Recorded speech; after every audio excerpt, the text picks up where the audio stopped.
Wise has become perhaps the go-to global brand for moving money and exchanging currencies around the world. And yet they've closed accounts for thousands of people and businesses. And today I'm going to tell you why they even closed my business's account and what I did about it. And to be clear, this goes far beyond Wise, but I want to talk about a greater understanding of what you have to know if you're going to move your business offshore. This is important. So a few years ago, Wise closed, not my personal account, but the Nomad Capitalist business account. And so they specifically said in the email to the finance team, hey, you seem like you have a perfectly good business. You've done nothing wrong. We just don't accept companies that are in the offshore company space. So you're helping people set up companies offshore. You're helping people get second passports. Like, that's just not an industry that we serve. So, sorry. And ever since, if I go onto my Wise, I see my personal account and then deactivated account because it was originally tied to me as an owner of the company. This is something that's getting worse, not just for the political reasons that you hear. I mean, Nigel Farage talked at Nomad Capitalist Live how his bank account was shut down in the UK for political reasons. What I'm seeing is a greater trend of kind of cover your butt bank policies. And that's extending even into companies like Wise and Fintechs. And so, for years you've seen adult companies or gambling companies, and they always had a problem. Offshore jurisdictions don't want companies like that. Banks generally won't onboard them. And so you saw a lot of adult companies in like Spain, for example, or Bulgaria, where it was pretty open to what they did, and the banks had a greater understanding. They couldn't go offshore. But now you're seeing more companies kind of get sucked into that same kind of philosophy. Now, absolutely, as a business, Wise has the right to do that. They have the right to define who their customers are. I'm going to tell you why I think too many small businesses and the kind of people who want to go offshore overly rely on Wise in a minute. I think there's a big takeaway from that. What the trend certainly is Wise has shut down a lot of people's accounts. Now, a lot of people, they use personal accounts for a small business. You shouldn't do that. And if you're going offshore, you especially need to demarcate you and your business. That's a big thing. If you leave a high-tax country, you need to really look at yourself as it's not just you, the business owner and the business. It's you, the employee in your business, and it's you, the owner of your business, and that business is separate. That's a mistake people make. Other people have said they've had, one guy said $100,000 was stuck in his account. That speaks to a mistake that I think people make with accounts like Wise, where they try and put two services into one. For me, Wise exists to move money and convert currencies at a cheap rate. And so if you have a private bank, let's say in Singapore, they might convert major currency baskets more cheaply than Wise. In fact, I know they will. But what Wise offers is everybody can get in on that. Everybody can convert, numerous different currencies, whether it's the shekel or the ringgit or whatever else. And yet, people hold these large Wise balances, or they were called jars at one point. And then if something ever happens, it's harder to get your money out of there. I mean, that's what people are saying, because the service in a service like Wise is not the same service as, let's say, that aforementioned private bank. And so the mistakes that I think people make are not compartmentalizing their business versus themselves in some cases. The mistakes that people make are using Wise as a place to store large balances rather than having a bank. Neither of those are what I were doing. In my case, it was just, hey, we don't serve your industry anymore. And we took a look at your account, we did a review, and we just don't want to service you. That speaks to, I don't think in their case, a political aspect, but certainly there is talk in the Western world of banks shutting people out for their political views. And so this, to me, speaks to the need for diversification. Let me give you a few takeaways of how you can address this, because if you're going to move your business overseas, or if you're just using Wise, no matter where you are, you need to be aware of this. So takeaway number one is you want to be diversified. One of the things that I've said is whether it's for your own personal banking or for your business banking, having banking hubs around the world wouldn't be the worst thing, to where, let's say you want to make an investment into Egypt, whether you're doing their citizenship buy investment program, you're starting some kind of business venture there, you're opening a local brokerage account because you say, hey, Egyptian stocks are the biggest constituent part of the African markets. I want to invest there. It's going to be a lot easier to have a bank account in a hub like Dubai and send money to Egypt, where some of the banks have bank branches in Egypt, than it is to send that from your bank in Canada and have them say, well, why is this guy sending money to Egypt? Every bank understands something a little bit different. That's why there's certain banks that they deal with startups and they don't really want to deal with anybody else. Whereas other banks don't understand startups and their needs.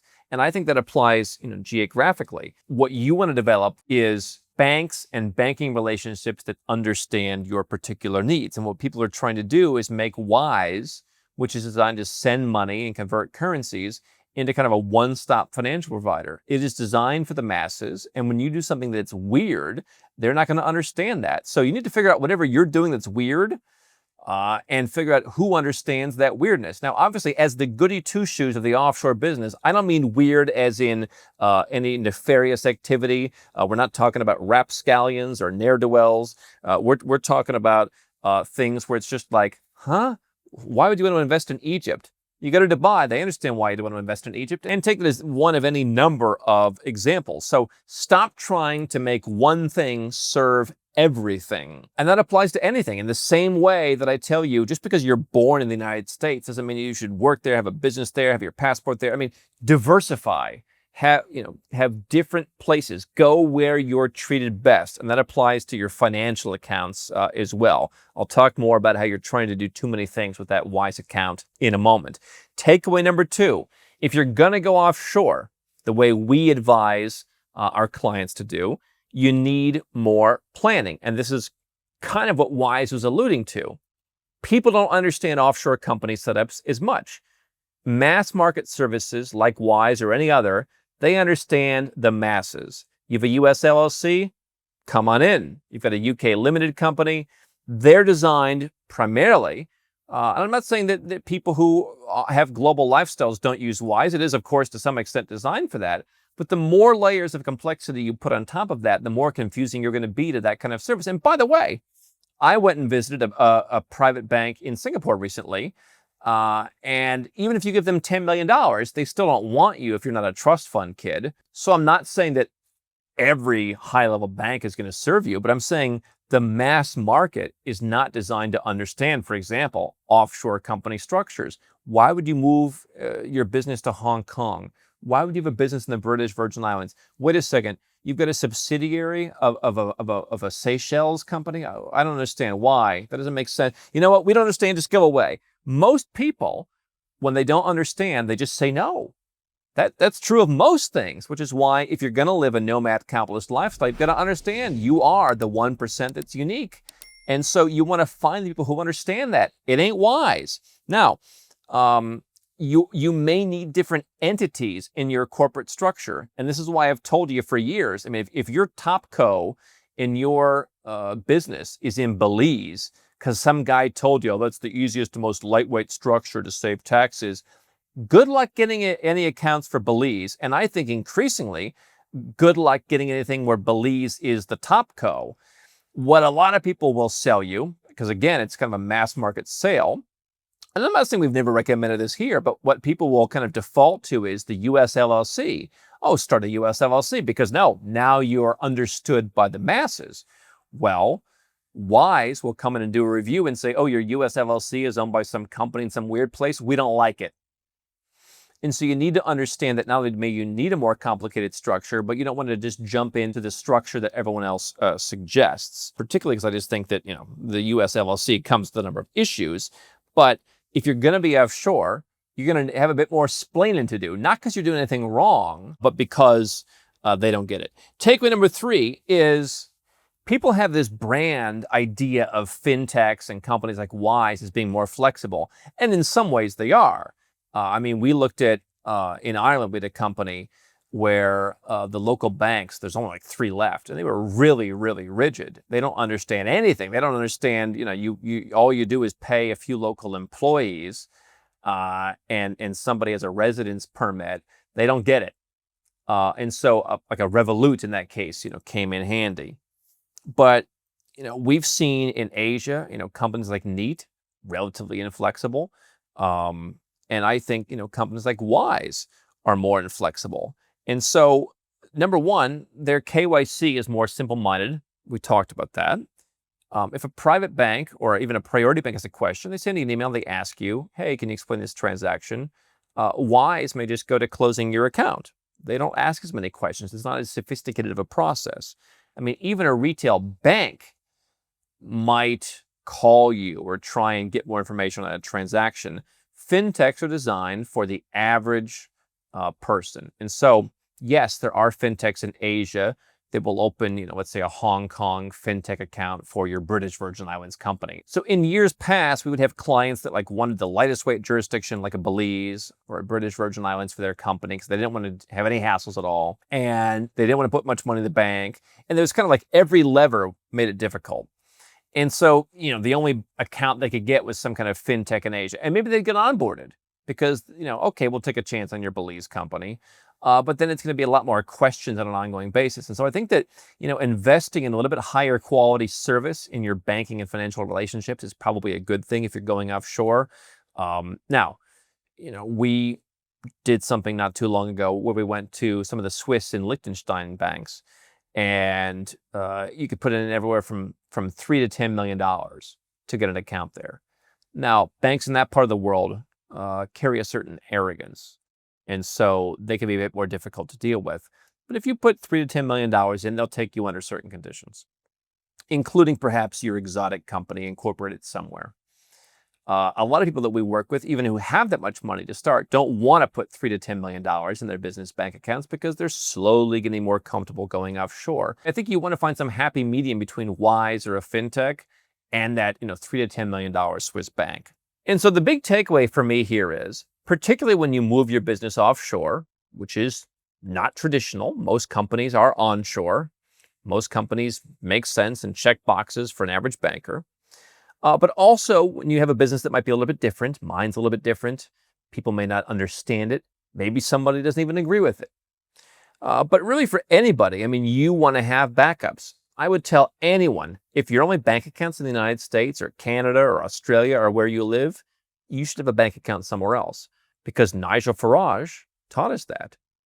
He was just a politician advocating for Brexit. Whether you agree with him or not, I don't think it's appropriate for banks to shut down your account, because what happens when that turns on you? And I told him to his face, I said, you ought to get a bank account in somewhere like where my wife saw you in Montenegro, walking around Porto Montenegro, and they probably agree with Brexit. They'd be like, yeah, good for you, Brexit. There's always someone who understands you, but it may not be where you live, and it may not be the kind of place that you thought. I meet a lot of bootstrapping entrepreneurs over the years who are moving their business overseas, and they think it's kind of edgy and cool to keep their money in Wise. I don't think that's a great idea. So you want to have backups, and you want to have people who understand you. This is the price of going offshore. I think it's a pretty reasonable price to make. You want to have diversification. I've argued with clients in years past, they don't want to give up their airline miles. Now, we have a few deals right now for some clients of how you can get airline miles while living overseas. But my argument was, if you've got to close down your Australian bank account that gives you airline miles, give up the free miles to save 40% in tax. And in the same way, maybe give up the more simple fintech, Wise kind of stuff in order to build a more robust structure and fund that with the money you're going to save in taxes. We work with clients who have profits of $500,000 and up. If you're going to move overseas from a high-tax country, you're probably going to save at least $150,000 a year in most cases. Take a little bit of that money and invest it into less fragile banking relationships, because I think that really the days of setting up your company in Belize and putting $5,000 in an account, you're not going to get a robust structure. You're going to have slower payments, you're going to have higher fees. It's worth recycling some of the money that you're saving in tax into some kind of more robust structure because of what I've seen with Wise and what other people have seen. They're welcome to run their business how they want, but you need to protect yourself, and that means diversification.